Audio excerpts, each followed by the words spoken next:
Bonsoir à toutes et à tous. Merci de choisir Rezae TV pour vous informer. C'est l'heure du journal et dans un instant, les principaux titres. Autonomisation socio-économique des femmes, un pas vers le développement du Bénin est le thème national retenu ce jour à l'occasion de la Journée internationale de la femme. Vous suivrez dans cette édition les moments forts de cette célébration au Palais des Congrès de Cotonou, marqué par la présence des ministres du gouvernement. Le guide légistique du Bénin sera bientôt disponible. Vous suivrez dans un instant le compte rendu de l'atelier de validation tenu ce jour à cet effet. L'Ordre national des pharmaciens du Bénin salue l'engagement du gouvernement du président Patrice Talon à lutter contre les faux médicaments au Bénin. Vous suivrez dans un instant les félicitations du groupement d'achat des pharmaciens et officines du Bénin.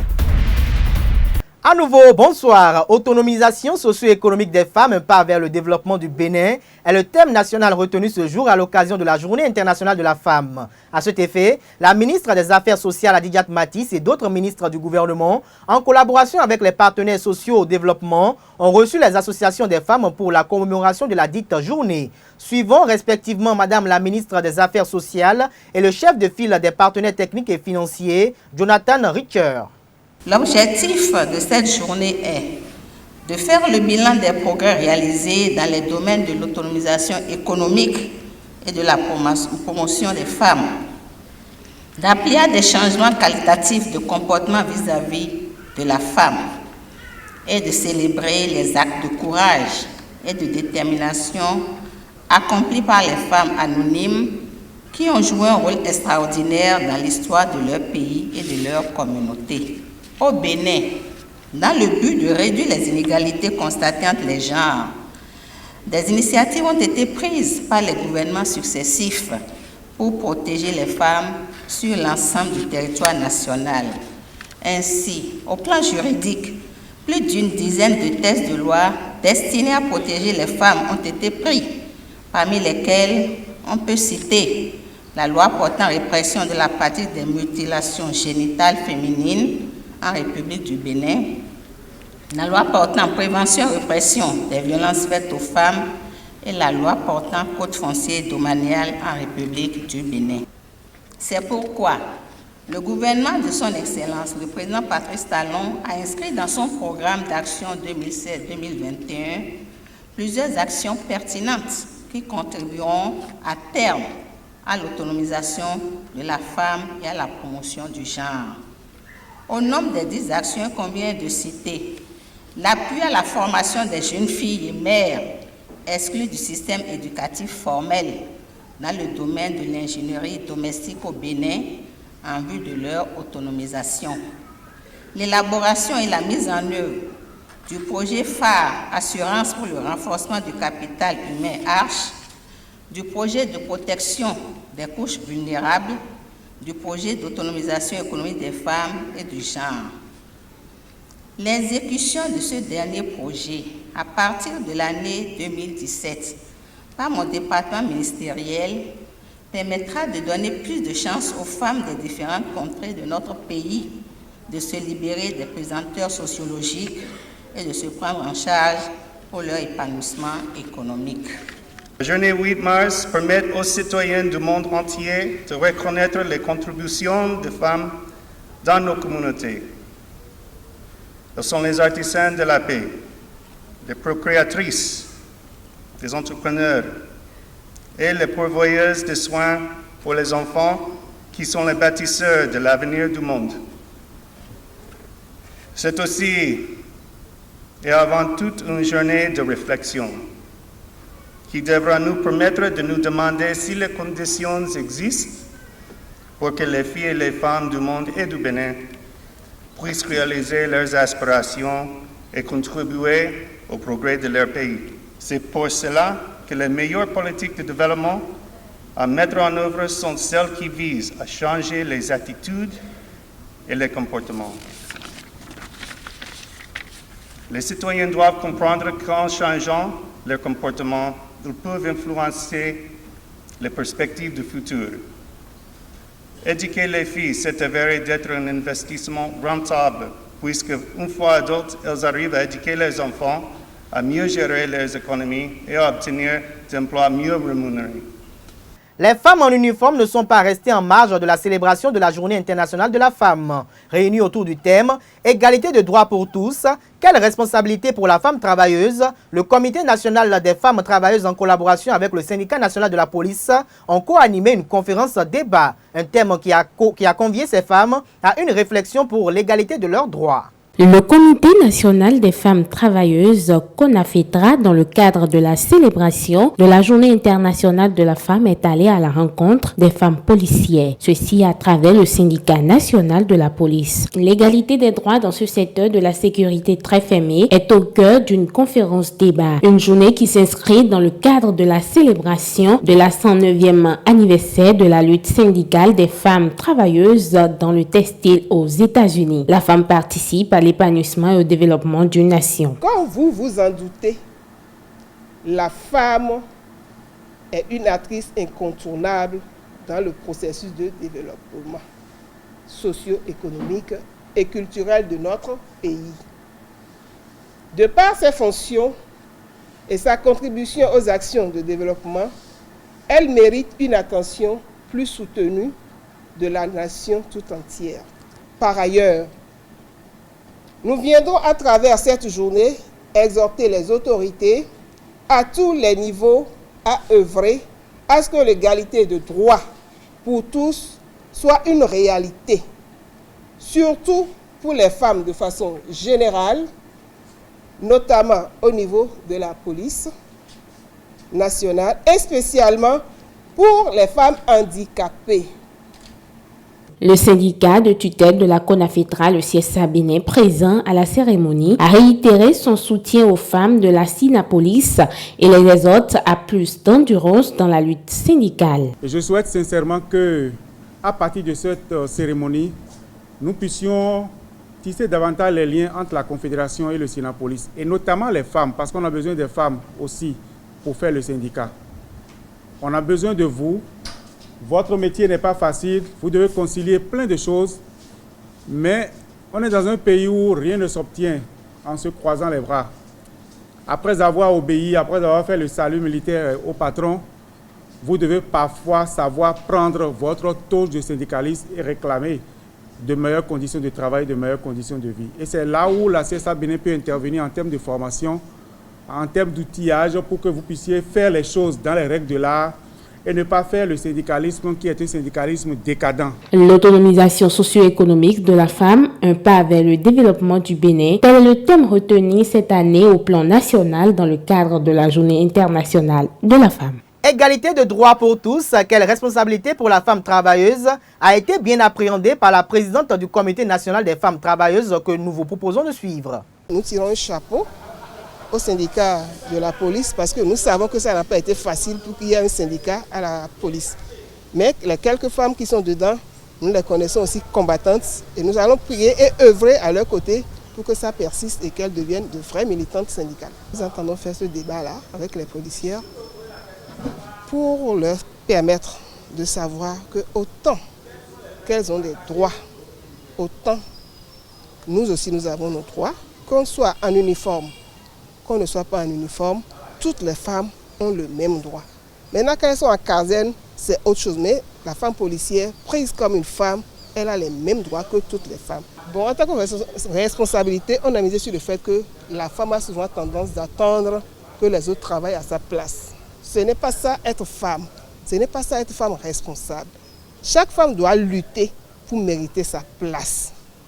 On est toujours resté au deuxième rang, on attend que les gens viennent nous proposer. Non, la femme doit se battre. C'est pour leur montrer que si elle veut être commissaire, pourquoi pas ne pas être générale comme les hommes le sont aujourd'hui. Il faut qu'elles se battent, qu'elles n'attendent pas qu'on fasse les coulisses à leur place, qu'on les propose. Non, par le travail, elles pourront devenir un général à la police. C'est ça notre ambition pour elles. La femme en milieu rural, beaucoup de gens ignorent, ou bien toutes les femmes ignorent que ces femmes ont le même droit que les femmes qui sont en ville. Celles qui sont en ville, qui ont compris, doivent relayer l'information pour dire à la femme rurale qu'elle a aussi le même droit que celle qui est en campagne. Heureusement qu'aujourd'hui, dans les syndicats, on pense à ces femmes qui sont dans le milieu rural. Le guide logistique du Bénin sera bientôt disponible. À cet effet, les acteurs de la chaîne de la production des normes et les cadres du ministère de la Justice et de la Législation se sont retrouvés ce jour autour d'un atelier de validation. Le compte rendu, suivez donc. Les acteurs de la chaîne de production des normes et les cadres du ministère de la Justice et de la Législation se sont réunis ce jour pour porter leurs réflexions sur le guide logistique du Bénin, un document destiné à rassembler l'ensemble des règles qui gouvernent comment faire la loi et décret dans la République du Bénin. Il s'agit d'un document destiné à servir d'outil de référence pour tous les acteurs intervenant à quelque niveau que ce soit dans la chaîne de production des actes normatifs, c'est-à-dire ceux-là qui préparent l'attention des autorités compétentes de notre pays, les différents types de textes de la République. En tant que tel, le guide a vocation à décrire les procédures et démarches à suivre en matière de rédaction des traités et accords internationaux, des lois, des règlements, des décrets, des arrêtés, à rassembler et à décrire les règles de présentation formelle de chaque type de texte, à rassembler et à décrire les procédures et démarches à suivre en matière de diffusion des actes normatifs. C'est un outil qui est destiné à aider ceux qui font ce genre de texte à savoir par où il faut commencer, par où il faut finir, par où il faut passer, quelles sont les étapes nécessaires, quelles sont les étapes obligatoires, quelles sont les étapes souhaitables. Dans la production d'une norme, ça peut être une loi, ça peut être un décret, ça peut être un arrêté. Si vous prenez ce document et que vous êtes dans une mairie et que le maire vous demande de lui préparer un arrêté municipal, vous devez pouvoir savoir par où il faut commencer. Quelles sont les règles qui s'imposent? Cet atelier, prévu pour durer une journée, vise plusieurs objectifs. Si ce qui est proposé est conforme aux attentes des différentes structures qui sont invitées ici, que ce document soit validé et que ça rentre dans nos pratiques de se référencer par rapport à ce qui aura été convenu à l'intérieur de ce document.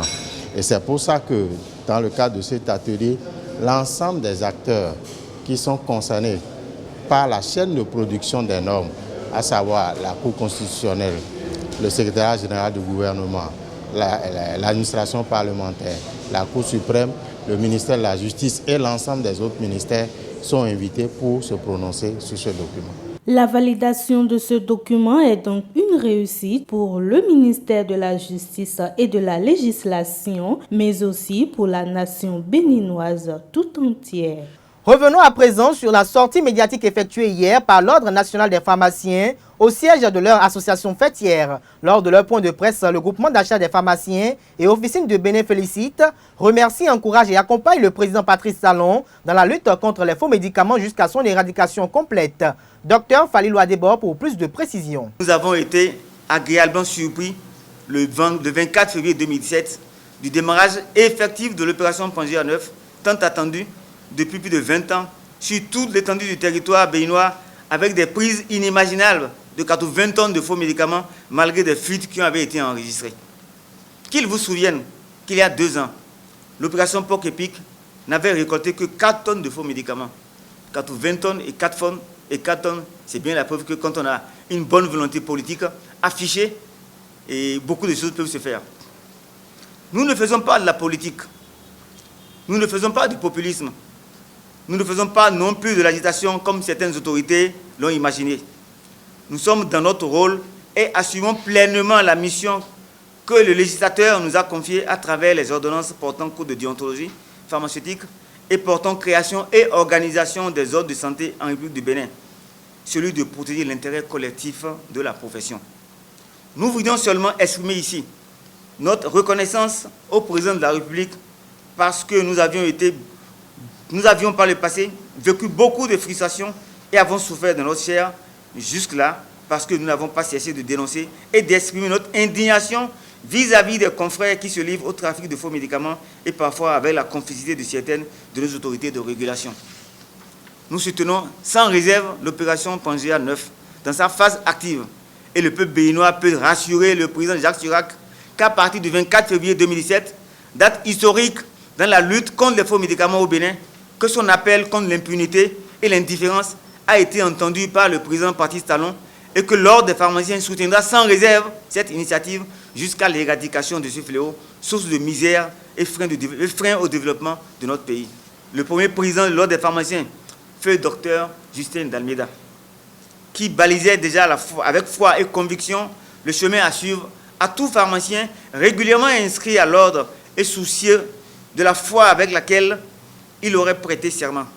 Nous étions en septembre 1989 quand il disait, citation, « Nous ne devons pas capituler et abdiquer pour des marchés informels du médicament, disons plutôt des supermarchés, hypermarchés, avec leur réseau inextricable ayant des relais à tous les niveaux, des complicités même en notre sein. » Nous voyons aujourd'hui qu'effectivement, cette guerre n'est pas perdue, puisque depuis le 24 février 2017, le président Patrice Talon a déclenché la phase finale de cette lutte contre les faux médicaments, avec ce que nous avons observé le 24 février au marché d'Antoine et dans surtout l'étendue du territoire national.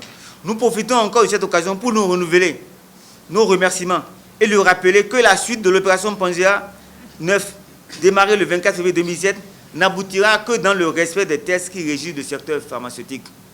Et nous avons l'engagement, nous avons l'assurance qu'il fera tout pour que notre secteur soit un secteur qui respecte les tests et que les autorités feront de pareil pour que la profession pharmaceutique retrouve encore son unité. Les informations hors de nos frontières pour mettre un terme à cette édition, c'est à travers la page Inter que nous propose Tatiana Padé. Accusé notamment de détournement de fonds publics, le maire de Dakar, Khalifa Sall, a été inculpé dans la soirée de ce mardi et placé sous mandat de dépôt. C'est en catimini par une porte dérobée du tribunal qu'il a rejoint la toute proche prison de Rebus. Les faits se seraient déroulés entre 2011 et 2015 et selon la justice, 2,7 millions d'euros issus du fonds de l'État alloué à la mairie n'auraient pas été justifiés. Tous estiment donc que la justice est aux ordres et que le maire de Dakar fait face à un complot destiné à casser sa carrière. En France, après avoir présenté son programme il y a quelques jours, Emmanuel Macron passe aux travaux pratiques. Il s'est rendu hier au Muro en banlieue parisienne pour exposer sur le terrain ses propositions en faveur des quartiers défavorisés et défendre une forme de discrimination positive afin d'aider les habitants de ces zones à s'en sortir. Et il a d'ailleurs commencé cette visite par une école où il a été accueilli avec enthousiasme par de jeunes élèves. Il dit, je cite, « Ce que je veux, c'est montrer d'abord qu'il y a de la réussite scolaire et économique qui se fait dans nos carrières, l'encourager et créer derrière des vrais modèles. » Fin de citation. Une attaque contre le plus grand hôpital militaire Afghanistan à Kaboul a eu lieu ce mercredi 8 mars. 3 morts et 66 blessés, c'est le dernier bilan issu du ministère de la Santé. Après 6 heures d'échange de tirs, l'affrontement entre les forces afghanes et les assaillants déguisés en médecins a pris fin car tous les auteurs de l'attaque auraient été tués selon les services de sécurité. Il faut dire que cette opération intervient une semaine après une double attaque suicide. Le 1er mars contre 2 enceintes des services de sécurité à Kaboul, police et renseignements qui avaient fait officiellement 16 morts et plus d'une centaine de blessés. Et puis le Parlement hongrois a voté hier une loi établissant la mise en détention systématique de tous les demandeurs d'asile présents dans le pays. Présentée par le gouvernement de Viktor Orban, cette loi a été adoptée à une très large majorité par 138 voix contre 6 et 22 abstentions. Selon le projet adopté à Budapest, 2 ou 3 camps seraient construits avec des conteneurs aménagés et devront accueillir tous les réfugiés, y compris les mineurs isolés de plus de 14 ans. Précisons que ces nouvelles mesures mises en place par la Hongrie ont déjà commencé à provoquer une levée de bouclier international car le Haut Commissariat de l'ONU pour les réfugiés est le premier à avoir ouvert le feu contre la nouvelle loi hongroise jugée profondément préoccupante. L'organisation Amnesty International dénonce elle aussi cette mesure et demande à l'Union européenne de rester ferme.